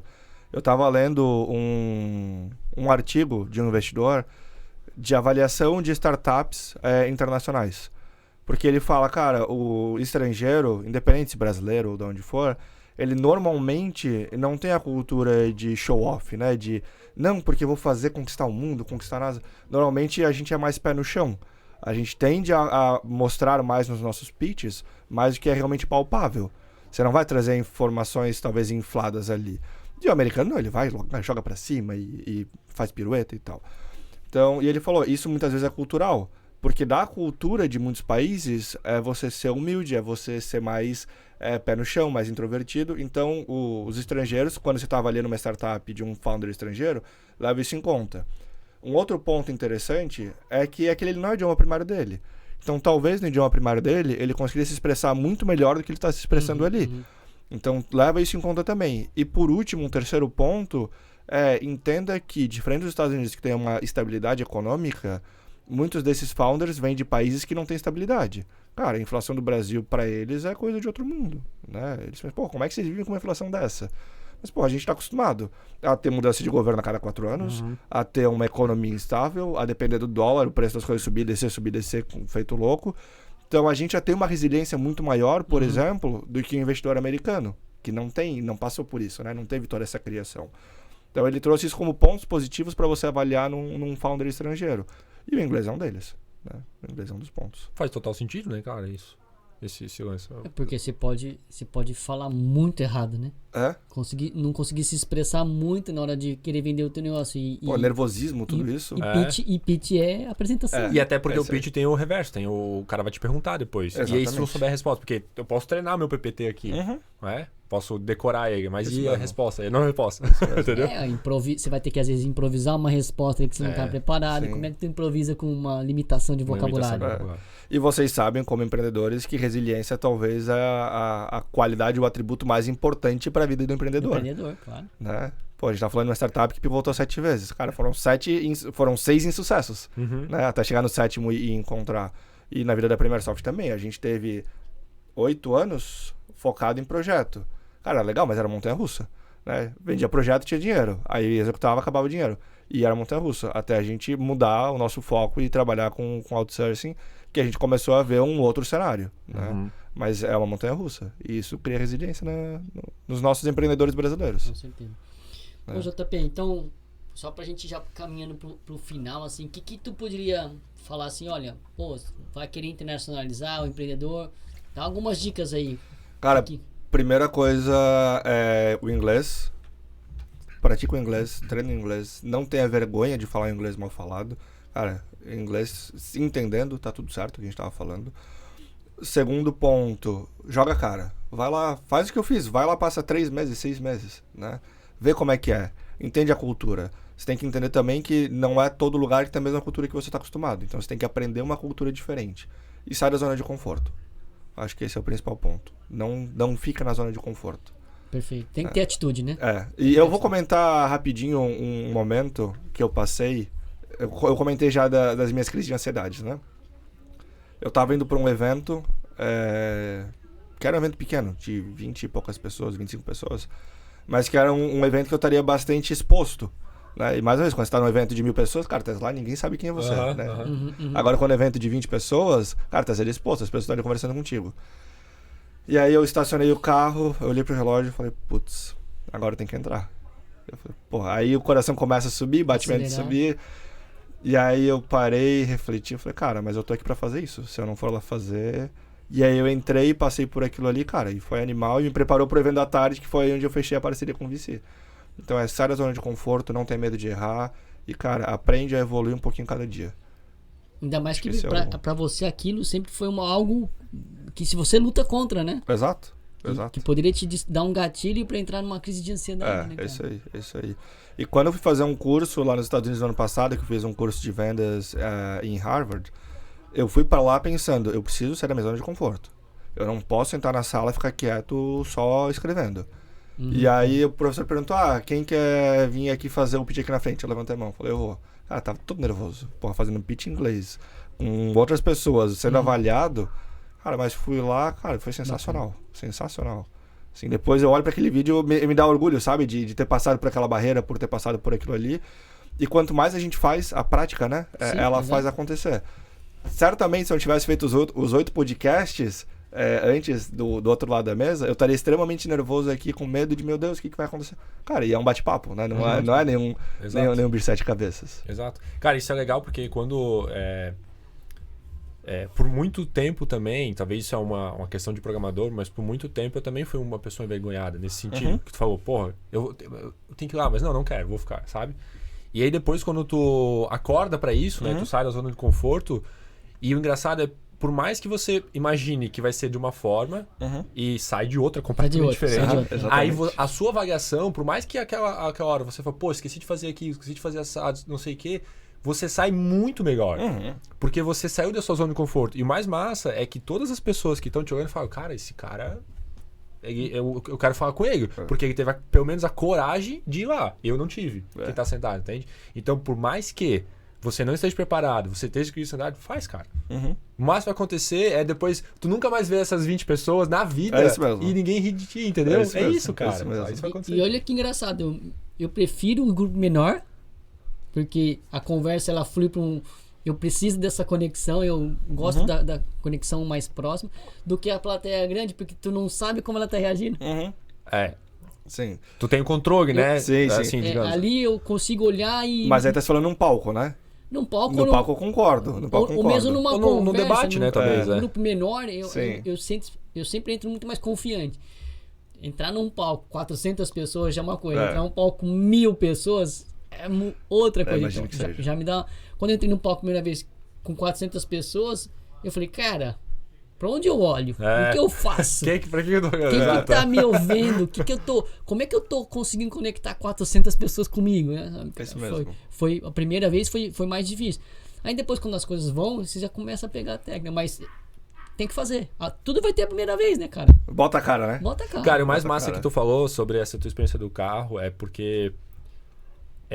tem pessoas que talvez não saibam, ou tem pessoas que saibam, que ela tem essa crise de ansiedade, uma coisa, mas, cara, o João Paulo fez, cara, o JP fez, então a galera que tá vendo aqui também consegue. Mas é exatamente colocar isso na cabeça, sabe? Cara, eu vim aqui pra fazer isso, pensa no pior, cara, talvez tu não vai conseguir falar e tu nunca mais vai ver essa pessoa na vida, cara. Exato. Sabe? O pessoal esses dias fez uma brincadeira lá no escritório que é assim, quando você vai fazer a venda, o pessoal fala, o não já tem, né? Exato. E aí o pessoal tá falando, não já tem, agora vai atrás da humilhação. Perfeito, velho, perfeito. Essa parte Pô, agora você tem que quebrar o cara, eu vou me humilhar de mim. Não, mas é isso, cara, não ter vergonha. Você é você, né? Eu tive muita vergonha durante minha vida por... Tipo, eu não conseguia gravar um áudio e ouvir minha voz. Eu tinha vergonha de ouvir minha voz. Cara, é o tipo de coisa que... Cara, esse sou eu, não tem o que fazer. Exato. Não tem como mudar, pra então. vir fazer o podcast, de que falar pra mim, não, tu não quer ajudar lá, Amado. O quê? Pra ser um co-host? num primeiro momento, eu falei, a vontade de dizer era não. Sim. Eu falei, cara, não tô fazendo nada, é algo novo, vou aprender. O Ramalho tá aposentado, tá? Não sei se Sim. sabe. Tava no... Era pra estar no sabático? Aí eu não, Sim. fui fazer. Primeiro episódio, até hoje eu não ouvi. Tu não ouviu? Não ouvi. Mas o primeiro, nem os outros? Ou os outros tu Não, É ouviu? o primeiro que ele participou. O primeiro sim. que eu...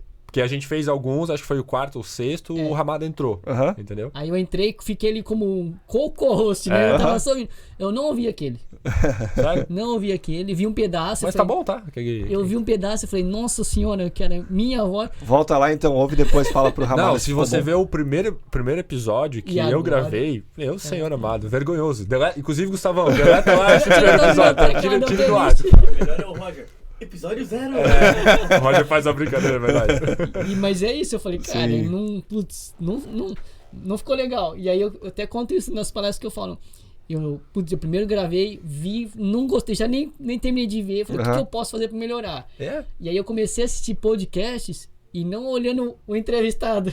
Olhando o Entrevistador. entrevistador. Exatamente, Aham. eu Eu vi isso. comecei a aham. monitorar um entrevistador, porque agora eu quero aprender a entrevistar, a fazer, boa. a conduzir podcast. Quando o Rafa me convidou pra ficar no lugar dele no Estar do Que Nunca, quando ele foi viajar, eu falei, cara, E aí, eu nunca cara? participei de Que um que eu faço? podcast. É. Beleza. Aí eu comecei a ver uns vídeos pra ver como é que ele fazia. Tanto que se tu pegar, tem algumas coisas que o Rafa faz que eu tentei meio que imitar, né? Que é o Foi de espelhamento. bermuda? Que é... Foi de bermuda? Eu não fui de bermuda. Não, eu não fui de bermuda. Mas eu tentei copiar algumas coisas que eu falei, cara, legal, ele faz assim, então deve funcionar. E eu tentei meio que me espelhar nele, porque era a referência que eu tinha ali daquilo ali. E, cara, e deu certo. Eu assisti depois, tá? Eu assisti, não fiquei com vergonha, não. Tava meio nervosão e tal, mas deu boa. É, hoje toda vez que a gente grava, eu vou lá e assisto e vou assim, cara, poder ter falado aquilo diferente, mas levo com uma crítica boa, sabe? Sim. Não, É construtivo, isso mesmo, é. Na construtivo. ânsia de fazer melhoria, mas eu também. Mas é a técnica que todo mundo aprende, né? É. Da mimetizar, né? Uhum. A gente. É a primeira forma de aprender que a gente teve na vida. Na vida, é isso mesmo. Isso é muito natural cultural, pra gente. A exato. gente tem que usar muito isso. Copia. Não inventa a roda, não. Copia. Copia. Isso é mesmo, aí, isso faz mesmo. sentido. Eu fui num evento que teve aqui em Blumenau, que fala o jeito Disney de encantar clientes. E teve uma frase que ele comentou, ele fala, pessoal, não saiam daqui tentando mudar tudo na empresa. Uhum. A Disney, ela não surgiu assim do dia pra noite. Então não tenta mudar 1000% num dia. Cara, muda 1% todo dia que tu vai chegar lá. É isso aí. Eu acho que isso a gente tem que levar pra vida. Assim, cara, eu preciso evoluir 1% cada dia. Cara, eu não preciso olhar pra pessoa XYZ e falar, meu Deus, eu preciso ser igual aquela pessoa. Cara, vai indo, passo a passo. Sabe como é que eu melhorei isso? Eu também penso dessa forma, só que daí eu pensei, cara, mas como é que eu melhoro 1%? O que eu fiz? Eu peguei uma referência, Uhum. por exemplo, vou falar do podcast lá do Os Sócios, sócios. do Bruno Perini e da Malu Aham. Perini. Aí eu peguei essa referência que eu gosto muito desse cara, do Bruno lá. Só porque ele fala de dinheiro também. Até inclusive, vamos convidar ele pra vir aqui ver se ele vem. Tá? Mas enfim, o que eu fiz? Eu fui ver a história desse cara. Uhum. Cara, ele não é zero formado em finanças. Ele é zero formado em finanças. E olha onde é que ele tá. É. Então a construção dele foi exatamente isso. 1% ele foi construindo pra Ele chegar fala naquele isso. É. Entendeu? Então, por que a galera não pensa dessa forma? Entende? Eu não preciso ver o que ele é agora, mas ver a construção que ele fez. E aí eu chego lá no 100% que eu preciso, sabe? É. 100%. Nós ainda vamos ser o melhor podcast de investimento, né? Vamos Thiago? ser. Não se preocupem, gente. Estamos no 1% todo dia. Um ano e meio, 1% né? todo Um ano dia. e meio. Um ano e meio já de podcast? Quase um ano e meio. Quase um ano e meio. Caramba. Quase um ano e meio. Legal. Muito É isso bom. aí. Isso aí. JP, quer nos dar a honra de passar pra galera onde eles te acham? Faz o jabá da Premiere que tá contratando. Enfim, Boa. cara, o Estamos microfone é teu aí, tá? contratando. Estamos... A gente sempre tá contratando você. Boa, estamos contratando. Estamos com quase 20 vagas em aberto, se não me engano. Isso muda todo dia, mas se não me engano são 20 vagas em aberto. Várias vagas para trabalhar comigo nos Estados Unidos, Olha no aí, gente, internacional. ó. Aí, gente, ó. Né? Cara, por favor, fala só inglês razoável, não precisa ser perfeito. Começa tá? agora, Tá tudo começa certo. agora. Começa tá agora, começa agora. Arroba JPRoss, arroba PremierSoft, arroba VencerHero no Instagram. Sempre que vocês quiserem falar sobre qualquer coisa, eu tô sempre à disposição. Só mandar mensagem lá no Instagram. Eu adoro trocar ideia, adoro tentar ajudar um pouquinho as pessoas, porque várias pessoas me ajudam bastante. Show. E É lá isso no aí. Instagram dele, de vez em quando aparece. No Instagram dele e da Premiere aparece a Summary Cake pra quem estiver Aparece. curioso. Aparece sim. As duas Golden que estão sempre aí, são muito Verdade. legais de acompanhar as historinhas. Né? É verdade. Queria agradecer pelo papo, foi um prazer estar aqui com vocês. Passou gente extremamente agradece, rápido. Obrigado por serem meus primeiros. Foi muito bom. Foi muito Ele bom vai que foi assistir. Os aqui. hosts dele. Ele vai assistir. Foi muito bom que foi com vocês. E obrigado para todo mundo que está ouvindo e assistindo. Foi muito bom poder estar aqui compartilhando um pouquinho dessa experiência nos Estados Unidos com todo mundo. Show. Pô, show de bola. E o meu arroba, não vou deixar você falar dessa vez, eu vou falar meu arroba. Porque ele fica me sacaneando com o meu arroba. Mentira, cara, eu não fiz sacanagem não. Arroba outdoor na Martin Luther. Né? Puta merda. Pô, Gustavão, depois faz uma edição e bota o o outdoor do Ramada, faz favor, tá? Pra galera saber o que a gente tá falando. Vai ver. Tá, é bonitão, cara. É, pois é. É porque uma vez fui falar de tanto que eu corrigi o meu sobrenome, eu falei Ramada com R. Ele, puta, daí todo mundo... Nos episódios gravados, que tá gostado, inclusive, tá? É. Então, eu sou Sidney Ramada, Sidney com demudo Y no final e Ramada com H. Boa. Lembra da Honda? Isso, da Honda. Esses dias me abordaram e falaram assim, Ramada como o H da Honda, né? Eu falei, putz, esse ouviu o podcast. Esse ouviu o podcast.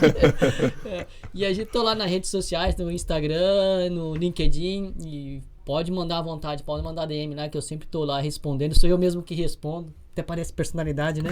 Mas sou eu mesmo que respondo.